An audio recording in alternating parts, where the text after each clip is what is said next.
Hello sports fans, this is I Know Ma back with another card review video for your entertainment, and we are on Fremont Street in Las Vegas, Nevada, which is wild, even on a Sunday night, I gotta tell you. And we're at Ultimate Sports Card Memorabilia Shop. We're gonna go in there and check it out.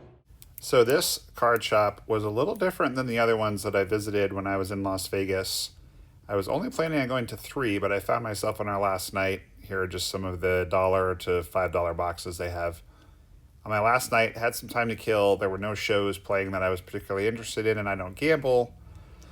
My wife was still recovering from her medical procedure, some vintage pennants that are very cool, and I wanted to go do something. I thought about buying that Rockies pennant, but I ended up buying instead this Red Sox pennant. Only so much space on the wall, you know.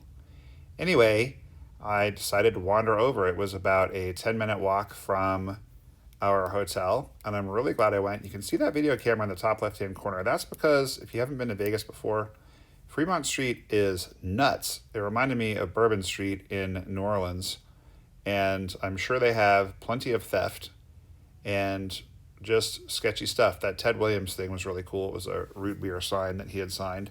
Here are some replica Super Bowl rings that are not nearly as expensive as the real thing, but are very cool looking. So anyway, I think as a consequence of the fact that they are on a very busy street in a very alcohol-infused area, as you see some amazing signed jerseys, they weren't quite as friendly as the other shops that I visited in Vegas, but I think I understand why, just simply because they were not run by, like, the people that were in there were clearly employees. They were kind of trying to close up. I was the last customer of the day. They were kind enough to let me film, which I really appreciated. I found the prices to be a bit high, kind of like what you might expect, say, in Manhattan.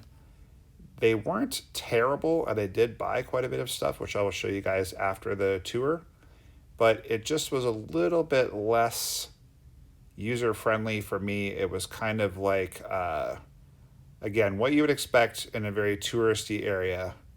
It reminded me a little bit of Cape Cod Card Shark as far as selection and prices, except for the fact that Cape Cod Card Shark, they're very friendly there, and both times I've been in there, the owner has been in there, and she's super nice. So they weren't not nice. They just were like tolerant of me filming as opposed to stoked about it the way the other places were. And I'm just giving you guys a quick overview of some of the cards. I'm sorry if it's a little bit rushed. I will slow down when we get to some of the more high-end baseball stuff, but I'm just trying to give you guys an overall impression. That is not a real Jordan rookie. It's an anniversary, but it's still cool looking. Anyway, amazing selection. I mean, they had some stuff that I did not see. That's a cool Caitlin Clark rookie. Just as a sidebar, my dad really likes Caitlin Clark, which is just kind of weird. That's a really cool Jordan college card as well. And the Tatum rookie, which I saw a couple times on this trip, but I did not purchase. And Luka Doncic, the latest Los Angeles Laker. Anyway, they had some crazy stuff that I did not see anywhere else and have not seen anywhere else. And I suspect that's because the owner is on Pawn Stars, and I'm guessing a lot of people come here to sell their stuff to make money for gambling. They had quite a lot of wax.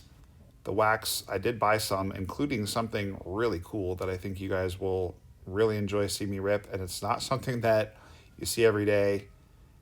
But anyway, the prices were high. I mean, I'm sure that the rent in this place is very high, being located where it is. And there's some really cool, just kind of pop culture stuff. I like the soup Nazi thing from Seinfeld. And if you don't know about the soup Nazi in Seinfeld, look it up. It's very funny. And I'm not talking about Nazis in a way that is unprofessional. This thing is so cool. I loved Chips Patrol when I was little. But the soup Nazi is a running gag in Seinfeld, and that was a really cool thing that I almost bought because I really do like him. But you can't buy every single thing that you see that you like. Everybody's on a budget. I am more fortunate than most in that my card budget is pretty generous. I do know people that spend way more on cards than I do, but I'm able to spend a fair amount on cards that I rip on the channel, and a fair amount of cards for my fans and patrons, and a fair amount on PC stuff, and just some awesome football things as well. As you can see, You can see my neon green kicks in the reflection there that I just got on the day I toured the store. Some awesome game used and signed baseball bats, which again, you don't see everywhere. I think that must be some kind of all-star bat. You saw that one with Ken Griffey Sr. and Brooks Robinson on it and Ferguson Jenkins. I'm not sure what the deal was with that. Old school New York Yankees signatures as well. Nolan Ryan signed signature bat. That Carlton Fisk appeared to be a game used bat. So there's just really, really interesting stuff. So if you're not trying to get the best deal and you're not really too concerned about, I don't know, bedside manner, I guess you might say, or like, this is not the kind of store where you're going to go in and just BS around with the employees. They're working and they're guarding the items because, they have $1,700 baseballs in there and they have to be extremely vigilant. Interestingly enough, you could just walk right into this shop, whereas two of the other shops I visited in Vegas, you had to be buzzed in. So that was kind of interesting that in a more high traffic area where there's a lot of bars and a lot of alcohol around, they seemed a little bit vigilant, or you might even say not hyper vigilant, but just a little vigilant as we look at some of the more interesting baseballs that they had. The perfect game ball is just rad. I love that one. The 3 Yankees pitchers having signed it. And just kind of a random one that I kind of skipped past, which was the Tony Perez ball, also signed by Eduardo. That's pretty cool. Anyway, going over here, we see a few more baseballs. These ones were a little more reasonably priced, and they had just random people like Nick Osaski and Connor Jackson and Edgar Renteria, whom we called Rent-A-Rack when he played for the Red Sox. Just people that you don't see all the time. Some oversized box stoppers and some really cool vintage stuff like Mickey Mantle pen. I think that's from his restaurant. 61 Cincinnati Reds, 66 Yankees ball. Really cool. Some slabbed old packs. The Olympic torch from 1968. Just wild stuff. I mean, stuff that you do not see every day. Certainly is very entertaining to go into this store, and they have a lot of ungraded vintage, which I also like because I don't prefer vintage cards myself, I don't prefer graded cards. So when buying vintage stuff, I kind of like it when it's not graded because then I'm not paying extra for the grade. That's a pretty cool Nolan Ryan card that I kind of passed by that I wanted to go back to. So as I'm just watching my film here, what I do is I do the voiceover after the fact because I've just had too many situations where the card shop was extremely loud and you guys couldn't hear what I was saying. Vintage baseball box, grabbed a few Red Sox out of there. Anyway, I feel like I went a little too fast, but again, I felt a little bit under the gun because they were advertised to close at 6:30, and I got there at 5:45, and I thought I'd have plenty of time. And then they said, the Yogi Berra rookie, that's amazing. And then they said, well, we start closing up at 6:15. This Larry Bird thing is super cool too. That's autographed. So I felt a little under the gun because there were things that I wanted to buy and I wanted to browse a little, but I also wanted to share the experience with you guys. So if there's anything that you think is cool, just pause it and zoom in on it. I feel like I went a little faster than I normally would, but that's because I was a bit under the gun. 77 Red Sox ball, that is really cool. I thought about buying that, but the signatures were a little faded and I just decided not to. 69 Red Sox, also very cool.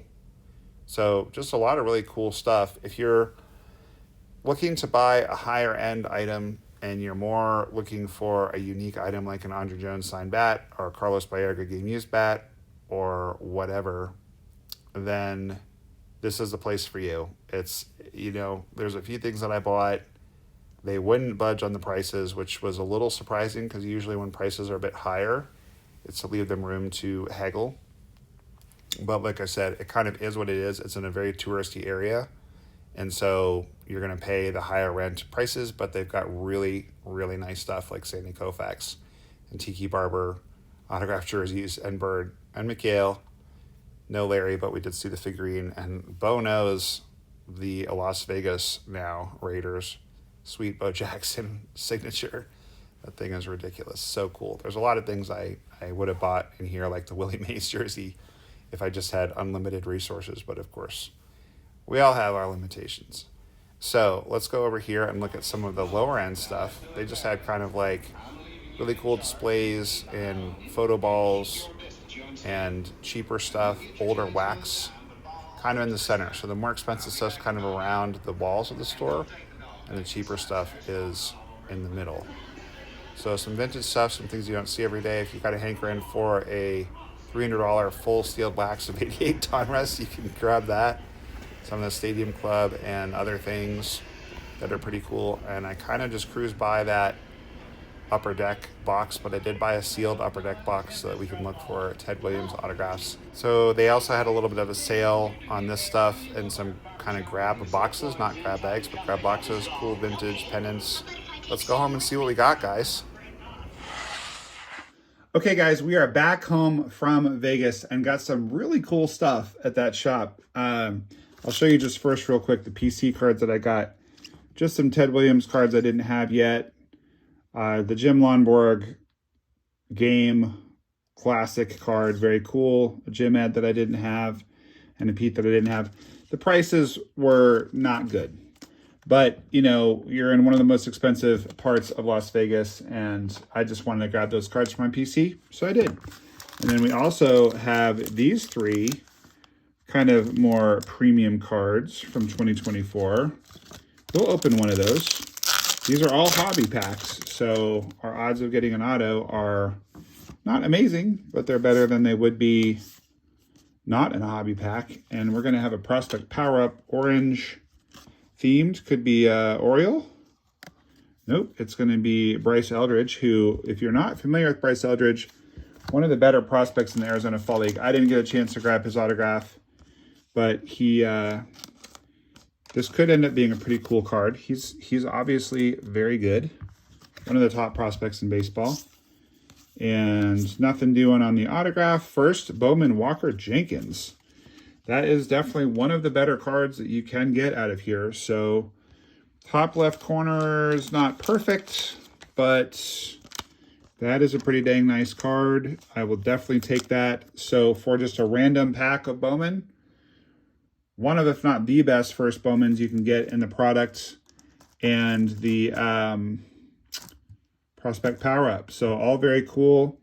This is one of the biggest PC things I got there that I'm just crazy about. I loved Chips Patrol when I was a kid, and they had put together this at a Pop Century, just the 3 stars, and labeled them and everything. I'm pretty stoked about that piece. That's just super cool. That's something I will have forever. And then how about this? 1992 Upper Deck Baseball. Now, if you're only interested in Ultra Modern, my feelings won't be hurt if you fast forward to the end where I'm going to rip these Bowman, these Topps Chrome packs. But looky, for 50 bucks. Look at all that. The fun thing about this product is looking for the Ted Williams autographs. This is one of the first products to have a chase card in the person of, in this case, Ted Williams.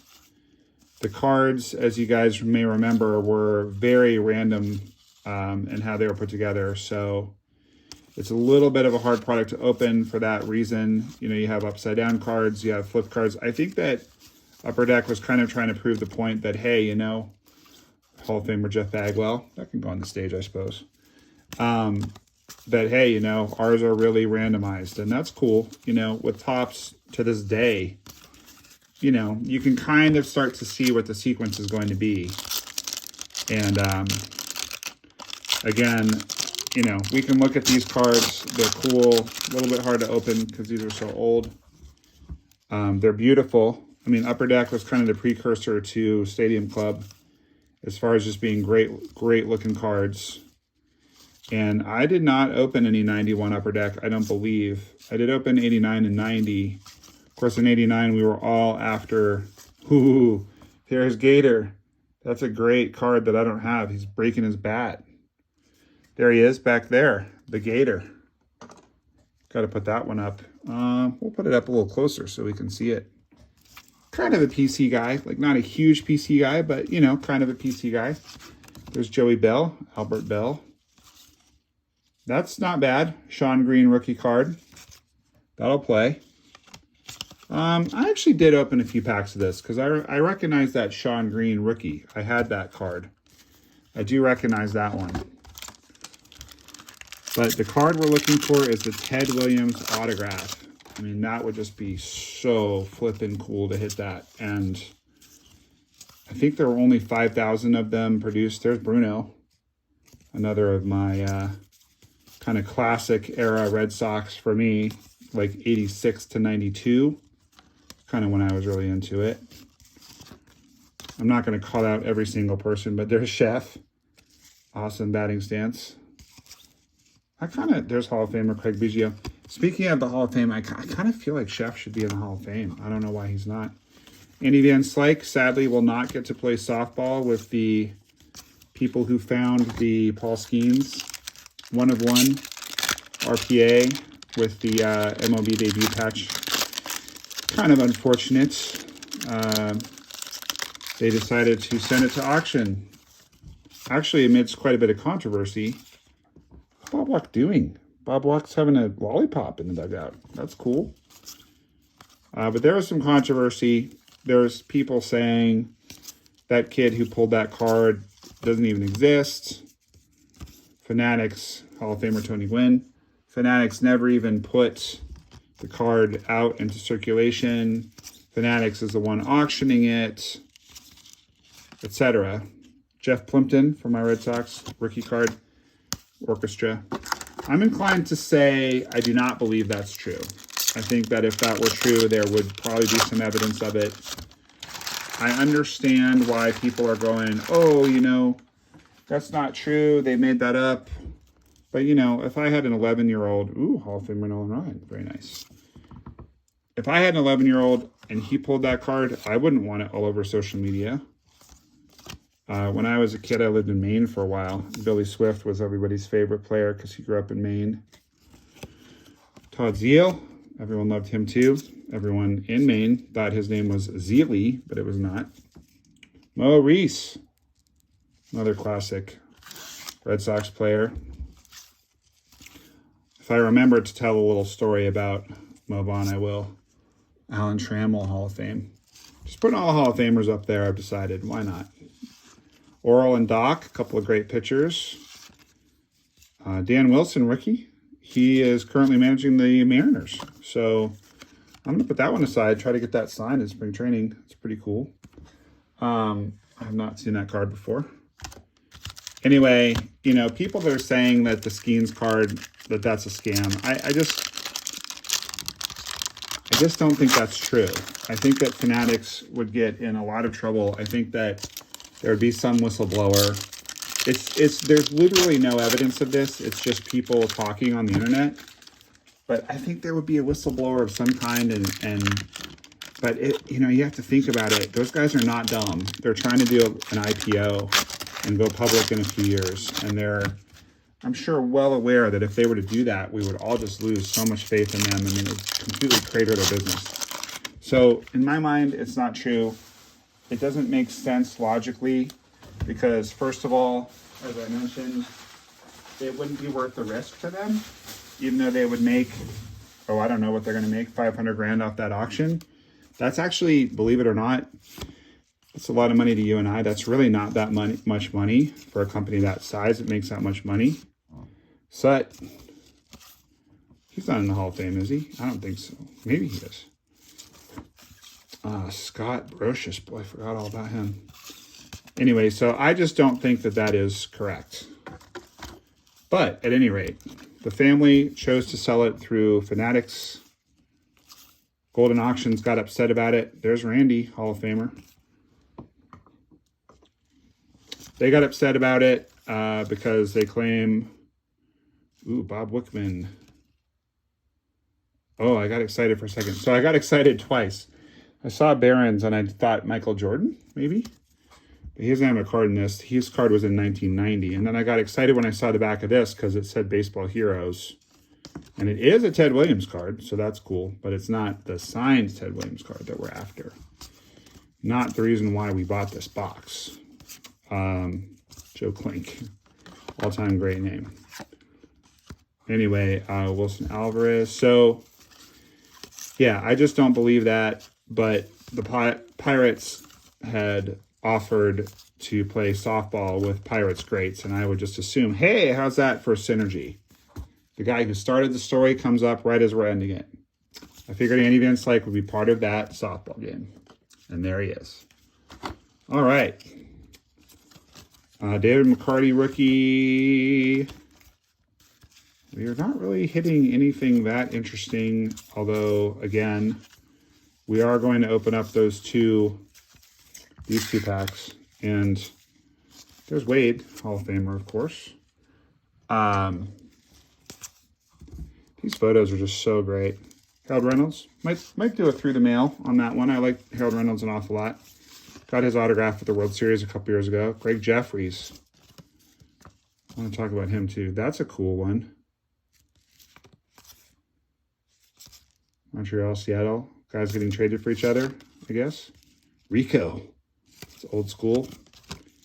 Those of you that are patrons, by the way, I'm gonna break out these into teams. So, like, for example, Harold, you'll be getting that Jose Offerman. There's Carlton Fisk playing first base, which just looks weird. Another Hall of Famer, of course. George Brett, Hall of Fame, back-to-back horizontal Hall of Famers. Back-to-back horizontal Hall of Famers. That's pretty fun. It's fun to say. A guy that is not in the Hall of Fame, but I suppose is worthy of the stage. Barry. There's Eduardo Perez. That would be worth sending through the mail as well, as he is a broadcaster of some renown. Joe Vitello. I got excited when I saw Chicks, too. I thought maybe that might be a Bo Jackson card. But, of course, he was not playing for the Memphis Chicks in 1991. He had... Hey, there's a nice one. There's a nice one. Ken Griffey Jr., the most exciting player at that time. I would agree that he was. Put that up there with the Sean Green rookie card. So, you know, getting lots of Hall of Famers. Tim Raines, Hall of Famer. The reason I'm putting the Hall of Famers up is it's just kind of fun to see, like, in the last, it's over 30 years now, but how many of these guys made the Hall of Fame, and how many are going to, that's awesome, playing old school baseball, Mike Benjamin. How many of our current stars might make the Hall of Fame? Kevin Mitchell. It's a great story about Kevin Mitchell. If you have not seen it, look it up on YouTube. Look up Kevin Mitchell one-handed grab. Ben McDonald signing an autograph as he's giving an interview. That is Major League right there. Major League. Carlos Rodriguez. Anyway, Kevin Mitchell was not a good defensive player, and there was this one time where he like way overran a ball. It was like a really, really bad play on his part. Way overran the ball. And so he had to grab it with his non-glove hand in order to make the play. And then he was all nonchalant about it like he meant to do that. And there's no way. Like, it's one of the greatest plays of all time as far as sheer entertainment value, but it was not a good play.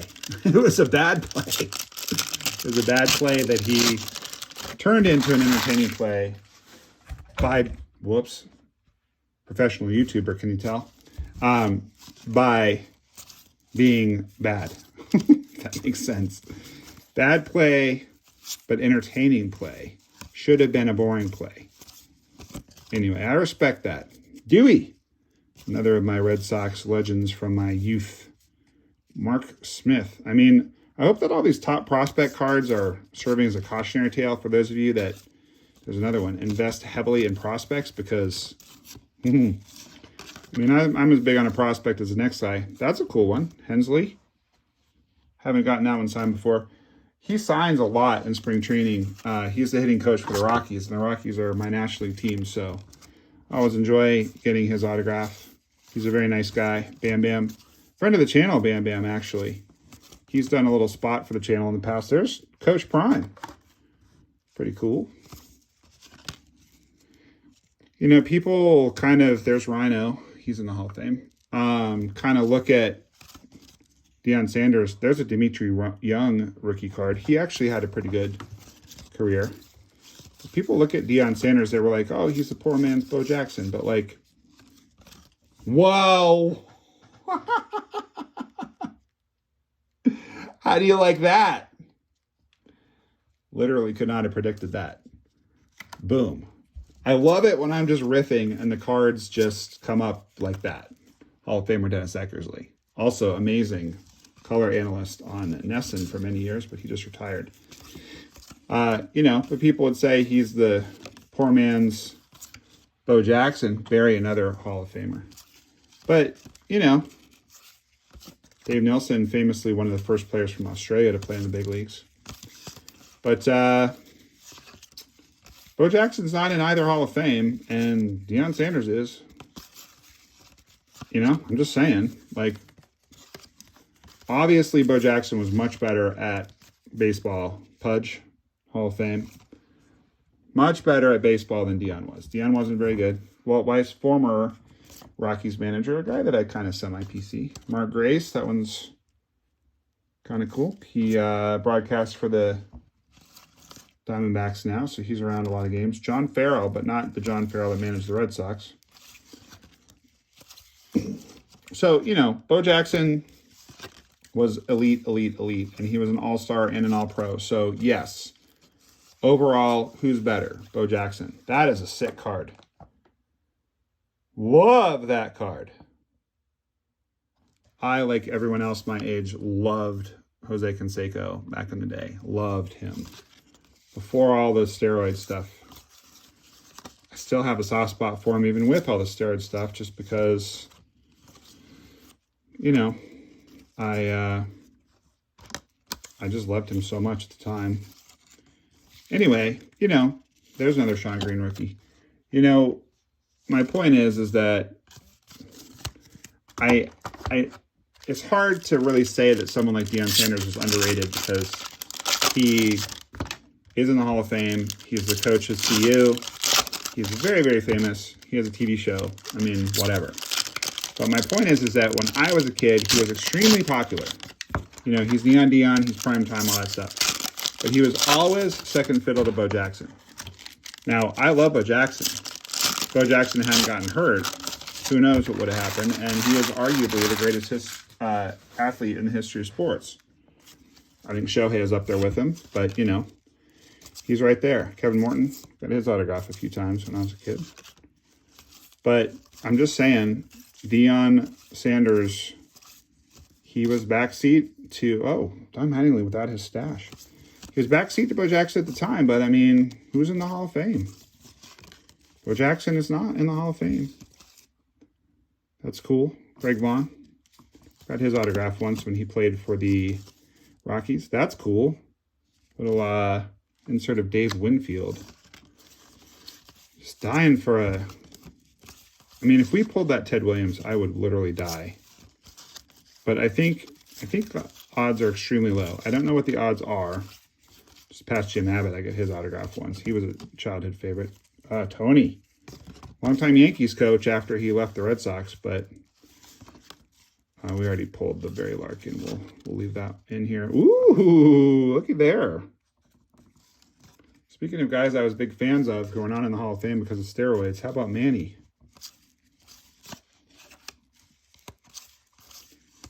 I got Manny's autograph one time outside of Fenway. He was just sitting in traffic and he rolled down his window and signed for me, which was very nice of him. It was one of the strangest interactions I've ever had with a human being because second pack in a row, we got a Manny rookie. There's another Baseball Heroes of the kid. But I tell you what, that's a great picture of Tommy with Bob Ojeda. Great card. That's a great card. That's just a cool card. I mean, you know, that's a 10-cent card, but it's just, you know, it's just fun. Anyway, I think that it would take opening a lot of these. Oh, I wonder, does it say anything on his camera lens? Any expletives on there? These are the jokes, people. Come on. All right. Anyway, yeah, I mean, obviously the odds are not good. Ooh, there's my boy. I don't have that card, actually, so I'm going to put that aside because I do PC Roger Clemens. But I think you'd have to open an awful lot of this product to pull the Ted Williams. Awful lot. Ooh, Larry Walker is a Hall of Famer. He's got to go up there. One of the ugliest, back-to-back Luis Polonias. What are the odds of that? Okay, guys, so... Oh, I don't actually have it in my little display case. I have a Luis Polonia batting glove that he gave me before a Red Sox game. And there's a Jeremy Burnett's rookie card. That's cool. Raul Mondesi rookie card. And another Ted Williams. That one's a dupe, actually. So that might end up being the giveaway card here. If I keep my wits about me. Let's talk about Mike Scioscia. Sometimes I put guys in the gallery to remind me to talk about them. Because part of why you guys join me for these openings is the witty repartee, right?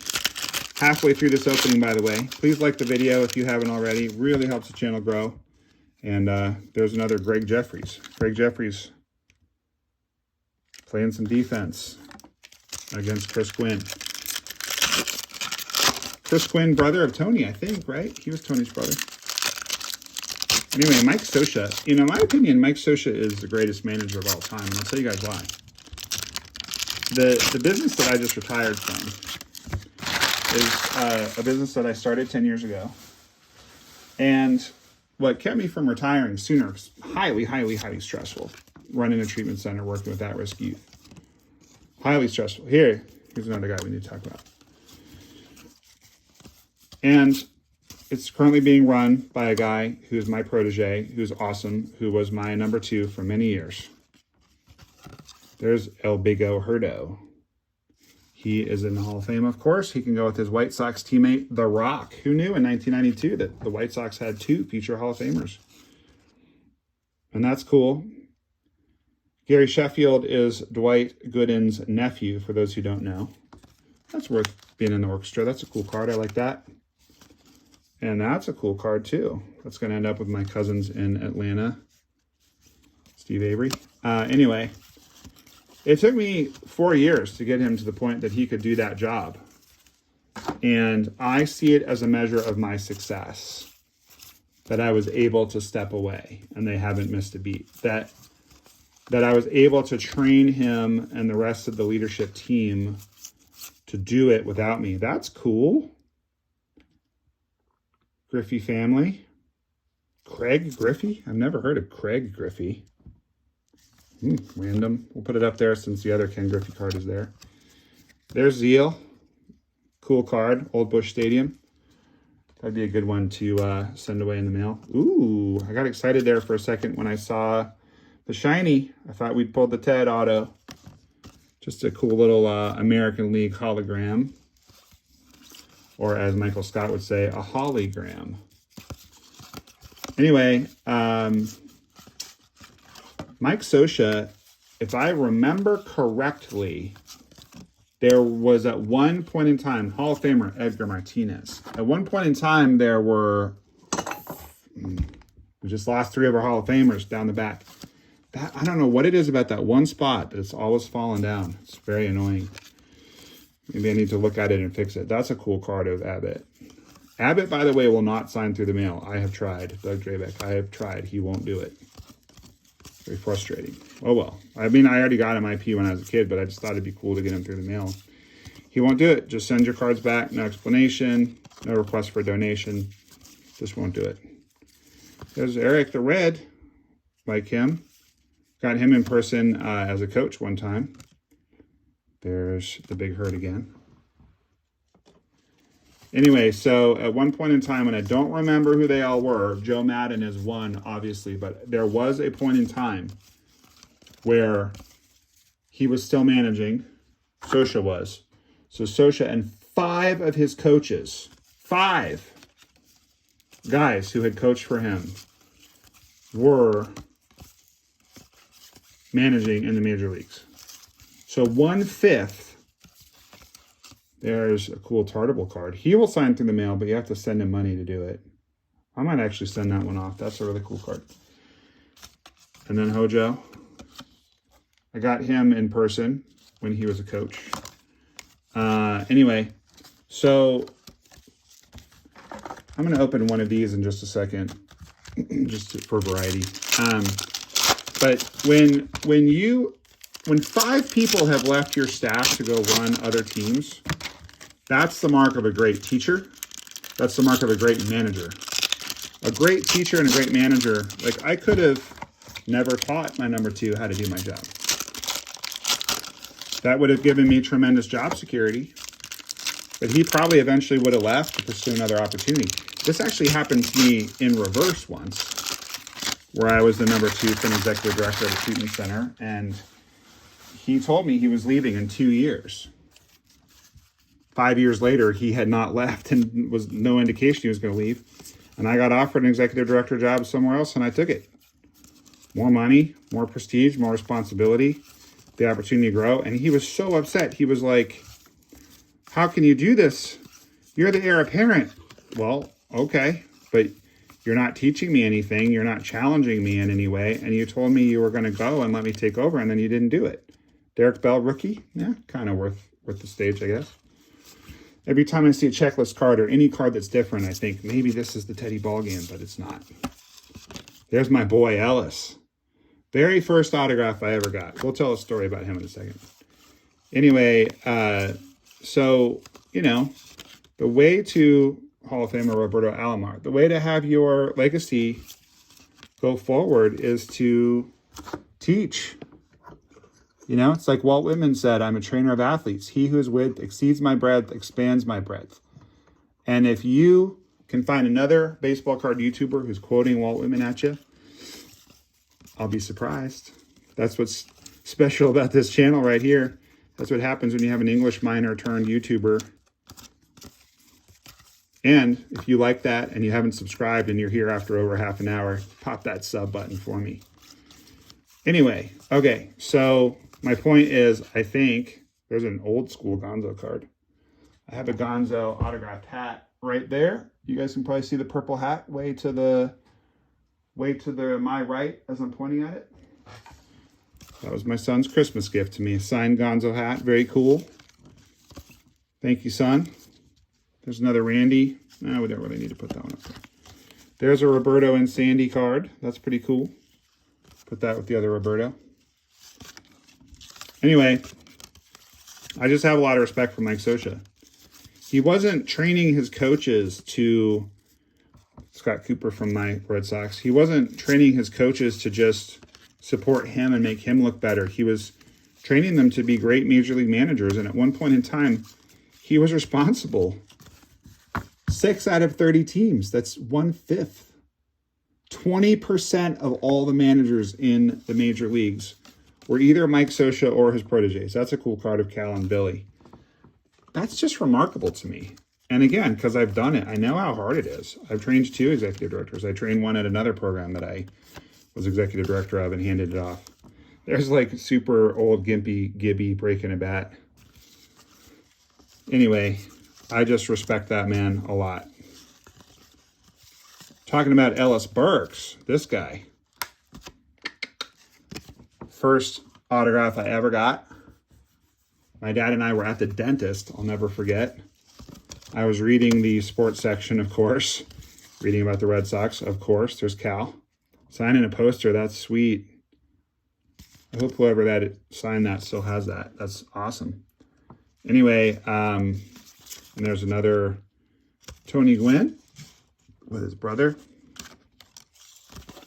I like these cards. They're so good looking. All right, pause the Ellis Burks. We're just going to open a hobby pack of Topps Chrome just to break up the monotony a little, and we'll save the last pack for, we just have a few packs to go and we're done with this box. Whoa, that's sweet. That'll definitely play. True rookie of Jackson Merrill. And then the DeGrom X-Factor. Ooh, am I out of penny sleeves? That's not great. All right, well, make sure to keep that pristine. That looks like it would gem up to me. All right, last tranche here, and then we'll do the last Topps Chrome pack. Anyway, there's an ad in there tonight. Ellis Burks and Todd Benzinger signing autographs at some car dealership. Like, Dad. And my dad, to his credit, I think it was about an hour drive. I had no idea how to get autographs. At that time, I was, I think, 11, maybe 12. I think I was 11. Yeah, probably it was 88, because it was an 88. I still remember it was an 88 Fleer Ellis Burks that I got signed in an 87 Kevin Romine. Still have both. I can see them both in my head as I'm talking. And that's how I got the autograph bug, honestly. Without that event, we probably don't have a channel now, because we have the channel because of me chasing autographs like we're chasing the Ted Williams right now. And we're going to get, hopefully, a little Last Pack Magic. There's Tim Nearing. He was a great signer when I was a kid. He signed a ton. All us kids loved him. So all of my autograph hounding since then, when I was a kid and as an adult, through the mail, in person, going to be in spring training maybe by the time you guys see this. It all kind of started that night. So thanks, Dad. My father's still alive. He's the best. There's a Kenny Lofton rookie. Cool. And a Mats hologram. Pretty nice. Look at him hosing off the people in the stands. That's awesome. If we had more time, I would show you guys the back photo of all of these, but we don't have time. We're just looking for Ted Williams. And I made a decision after one pack to flip these around for you guys, so you could actually see the cards, because we haven't seen these cards in a while, and some of you probably have never seen them. Boddicker, he was on the Red Sox. I don't think the mustache is doing him any favors. He looked better without that. Any minute now, we're going to hit our Ted Williams. So, Ryan Klesko, rookie, that's cool. Anyway, that's my story about Ellis. Let's talk about Jim Eisenreich. As you guys might have noticed, those of you that watch a lot, I have very mild Tourette's. I'm extremely self-conscious about it. It actually, Jack Clark story too, but we might not have time to get to it. But, like I just did it. Little twitches. Sometimes I'm aware that I do it. Sometimes I'm not. It's involuntary. I cannot help it. It's just little face twitches. I don't cuss or anything like that. But when I was a kid, he was like out about it. Like everyone knew he had Tourette's. He did twitches. He'd have to go into the dugout to scream and yell obscenities so he wouldn't do it on the field. Kelly Downs thought that was Will Clark for a second. And, you know, I really respected him and admired him, and I felt better about it, knowing someone that had it worse than me would have been a Hall of Famer. But that's a tragic story. I just really appreciated it. And I wrote him a letter a while back, because I do get cards signed through the mail sometimes, and wrote him a letter, and I just told him, and I thanked him. I said, you know, you kind of, I mean, I grew up outside of Boston and then in rural Maine, and then back outside of Boston, but like this is before the internet. Nobody really knew what it was. And I'm like, hey, I'm okay, because Jim Eisenreich's in the major leagues, you know, and he has it way worse than me. And that was just so comforting for me, and it really made it okay. So sent him a letter, and not only did he sign my cards, he sent me a note back, like a personal note. It's really cool. I'm not going to say what it said because it's kind of personal, but it really meant a lot to me. I'm a huge Jim Eisenreich fan for that reason. Just a great story of perseverance, but also an awesome person who like used his platform to normalize a condition that's actually quite common, but you know. Hey, speaking of Todd Benzinger. Okay, do you guys see the resemblance? Look at him, and then look at me. When I was a kid, my buddies all thought I looked just like Todd Benzinger. I mean, I can see it. There's definitely a similarity. Mostly as an adult, I get Will Ferrell, which you guys normally see me with the hat on, but you can see the curly hair. I do look a little like him, especially when I wear my elf costume on Christmas, which I do every single year. And for those of you wondering about this gorilla in the background here, that guy, that was part of the package I won from the Phoenix Suns, because I was dressed as Buddy the Elf this Christmas. On Christmas Day, my son and I went to see them play Joker and the Nuggets. Ooh, rookie card of Jim Thome. That's cool. And I did indeed get on half court, and I did indeed win a game, and I did indeed get a bunch of merch. That's pretty cool.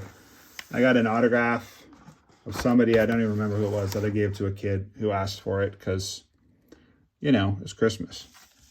and it meant more to him than me. And I gave it, and I got a hoodie that I gave my son, and I got that monkey. And I was looking for like a little kid to give it to, but it was like a very late game, and there weren't a lot of like little kids there. So I just kept the monkey. That's part of our stage. Let's just look at all the Hall of Famers, except for the ones who fell down behind there. A lot of Hall of Famers for one hobby box. A lot of Hall of Famers. If you're still here this late, so that's the Suns Gorilla, who's their mascot. So if you want this card, email me, nomalovesyou@gmail.com, and thank you for staying till the end. And I will send you that card. The code word is Gorilla. So you have to send it to nomalovesyou@gmail.com. You have to say the code word Gorilla, and you have to remind me that it's the Ted Williams 1992 Upper Deck card. That's the giveaway, because I do so many giveaways and I don't always post these in order. So I need to be reminded of which card it was. Okay. Did we beat the odds and get the auto out of this hobby box? It does not look that way, but we got an all edge of Adley. So that's the last card of this opening. Pretty pedestrian. Not very exciting. Okay, well, we did not pull the Ted Williams auto, but we did pull 3 Ted Williams inserts, including the one that I'm giving away. A couple of cool other inserts. This definitely was a nice blast from the past. I didn't get to tell my Jack Clark story, which is just essentially that I think it was 88, maybe 89. We had just signed him, and it was the very first game ever played at the Rogers Center or the Sky Dome, and I was watching it with my friend. Red Sox loaded the bases in the first inning, and Jack Clark comes up, and I said to my buddy, I said, this is what we got him for, is to hit a grand slam in this case, but this is probably one park you can't hit it out of. And he hit it on the next pitch. He hit a grand slam on the first inning of the first game of the year. Grand slam. First home run ever hit at Skydome, I believe. By the way, I caught a ball from Berrios. It's this ball right here that he threw me when I was on the porch of the hotel at Skydome, and they were warming up before the game, and he tossed me that ball. That was pretty cool. There's video of it on the channel. Check it out. Here are just some of the rookies and other notable cards out of here. I had fun. I might actually open more of this. I think if I do open more of it, well, first of all, let me know in the comments if you want me to open more. If I do open more, I think I'm going to speed rip it, because that took over 30 minutes just because of the weird collation. I think I'd speed rip it and just look for the Teddy. But man, if I could pull that card, that would be insane. Insane! All right. Well, good opening. This is still my favorite thing about this opening. Love that so much. Well, guys, thank you for staying until the very end of this video. Please keep that big smile on your face, because baseball cards are awesome, and Noma loves ya. Since we pulled 2 Hensley Mullins cards, we're going to let him take us out. We'll see you guys next time. Thanks for joining me. I'm Hensley Mullins. Nobody loves you.